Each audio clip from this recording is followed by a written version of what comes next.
Setelah Yip Man menang dalam pertarungan melawan komandan tentara Jepang, Yip Man ditembak.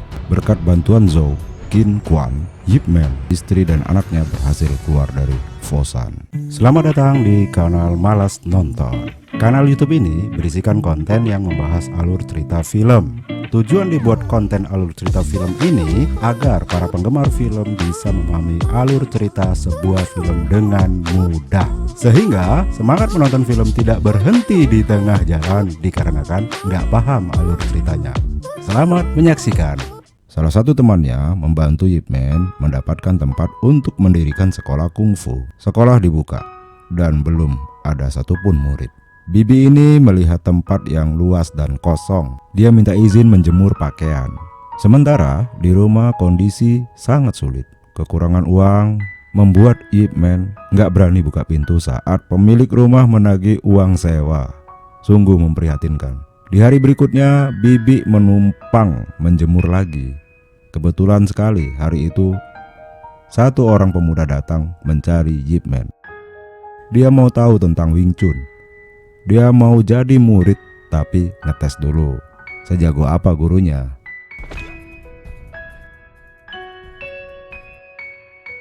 Setelah mencoba, dia nggak langsung mendaftar, melainkan ngajak temannya untuk ikut ngetes.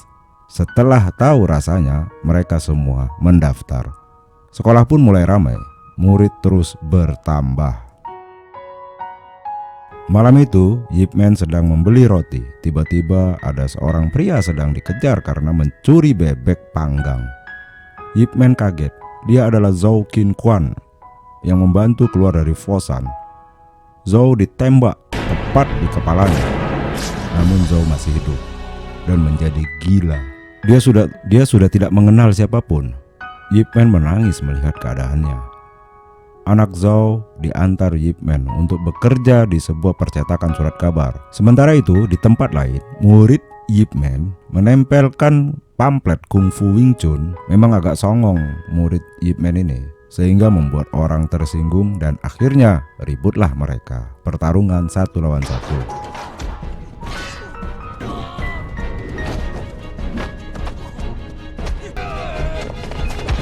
Gara-gara keangkuhan murid Yip Man, akhirnya dia disandra. Sekelompok orang datang meminta Yip Man membawa uang tebusan. Murid Yip Man disekap di pasar ikan. Karena Yip Man gak membawa uang tebusan, maka Yip Man dan muridnya dikeroyok orang satu pasar, bersenjatakan pisau, ikan, dan lain-lain.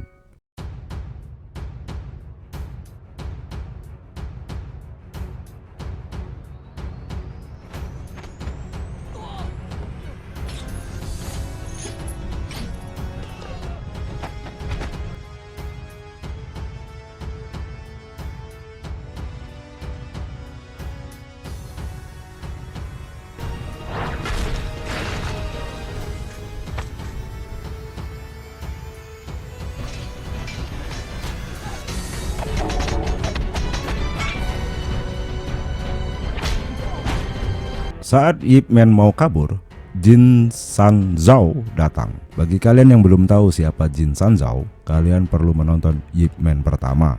Kedatangannya membuat pertarungan berhenti. Dia mempersilahkan Yip Man pergi.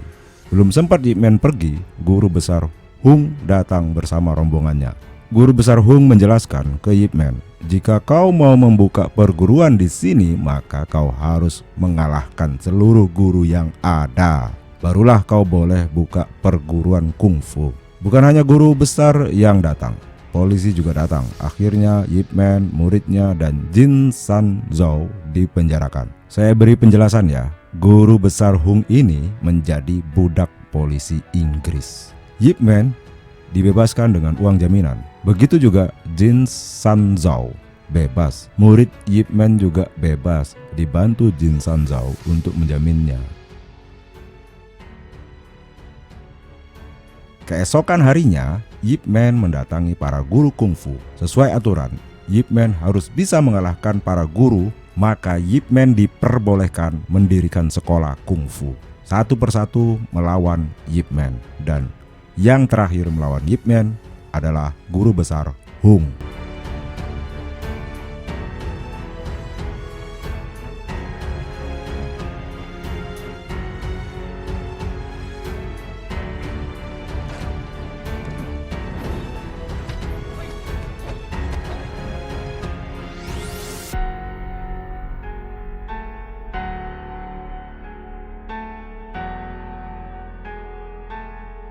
Di tengah pertarungan, anak Zhao yang bekerja sebagai wartawan memotretnya. Ini akan membuat Ip Man viral di masyarakat. Pertarungan berakhir seri, sama kuat. Ip Man sah untuk mendirikan perguruan kungfu. Namun ada masalah, karena ada syarat lain. Ip Man harus menyetor $100 per bulan. Tentu saja Ip Man menolak syarat ini. Ip Man masuk koran, viral, banyak orang mau belajar Wing Chun. Tapi murid Hung menjadi penghalang mereka untuk mendaftar. Terjadi lagi rusuh. Gara-gara kerusuhan ini, Ip Man diusir.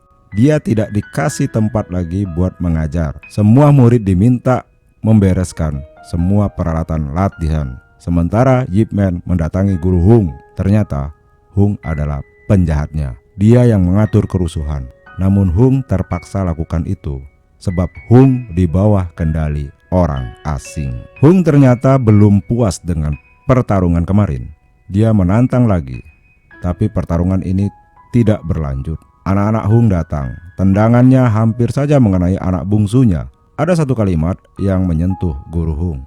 Guru Hung, apakah pertarungan lebih penting daripada makan bersama keluarga?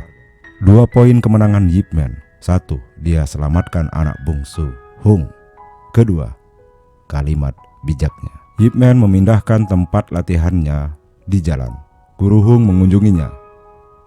Dia memberikan tiket pertandingan bela diri. Di lokasi pertandingan, nampak sekali Hung tidak dihargai. Dia dianggap budak. Hung nampaknya mulai sepakat dengan Ip Man. Kali ini dia berani melawan orang asing. Perang mulut terjadi dan Hung diusir. Hari pertandingan tiba. Ip Man datang. Hung menyapanya. Twister, boxer asal Inggris ini naik ke ring di saat murid Hung sedang mempraktekkan kungfu. Dia minta salah seorang memukulnya. Ternyata dia membuat kerusuhan. Dia juga menghina kungfu. Sontak semua orang Cina tersinggung. Murid Ip Man terkena pukulan. Ip Man dan guru Hung bergerak.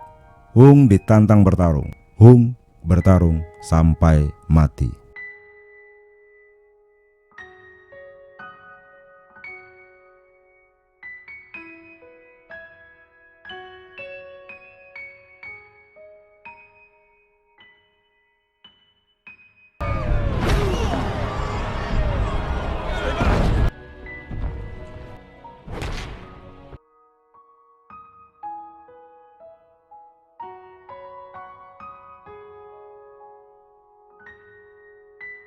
Selain itu, pimpinan media cetak ditangkap karena menulis kabar tentang kejadian di ring tinju.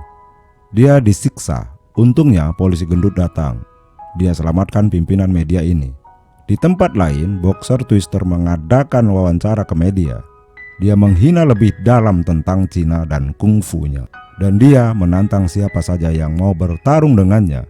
Ip Man sebagai orang Cina yang merasa terhina, dia menantang Twister bertarung. Istri dan anak Ip Man pindah ke rumah Bibi Fuan demi Ip Man agar tidak terganggu dalam latihan. Pesan istri Ip Man, kau harus menang. Cuma itu saja, kau harus menang. Sementara polisi gendut kali ini terpanggil hatinya. Karena merasa sebagai orang Cina, dia minta media menulis berita untuk menghancurkan orang asing tersebut. Hari pertarungan tiba. Semua penonton, baik secara langsung ataupun via radio, zaman itu belum ada TV. Dan kita bersama menyaksikan pertarungan melalui channel Malas Nonton.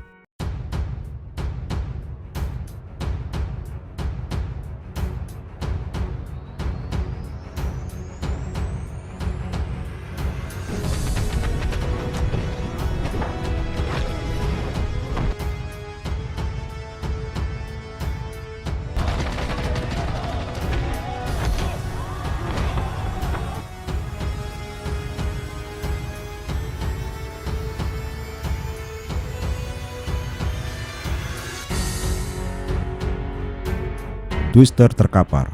Semua orang Cina bersorak gembira. Bahkan sahabat Ip Man yang gila bisa ingat jika dia adalah Ip Man. polisi asing akhirnya ditangkap. Berikut ini pidato kemenangan Yip Man. Pertandingan hari ini, aku tidak bermaksud menunjukkan kungfu Cina lebih hebat daripada tinju barat. Aku hanya mau bilang, dalam diri setiap orang, meskipun status sosial berbeda-beda, tapi martabat diri seharusnya tetap sama. Aku berharap mulai saat ini kita bisa saling menghormati satu dengan lainnya. Sudah, itu saja. Terima kasih. Yip Man pulang dan menemui istrinya yang sudah melahirkan. Bruce Lee kecil datang untuk belajar kungfu. Dia diminta kembali setelah dewasa. Film berakhir. Jangan lupa like, comment, and subscribe. Sampai jumpa.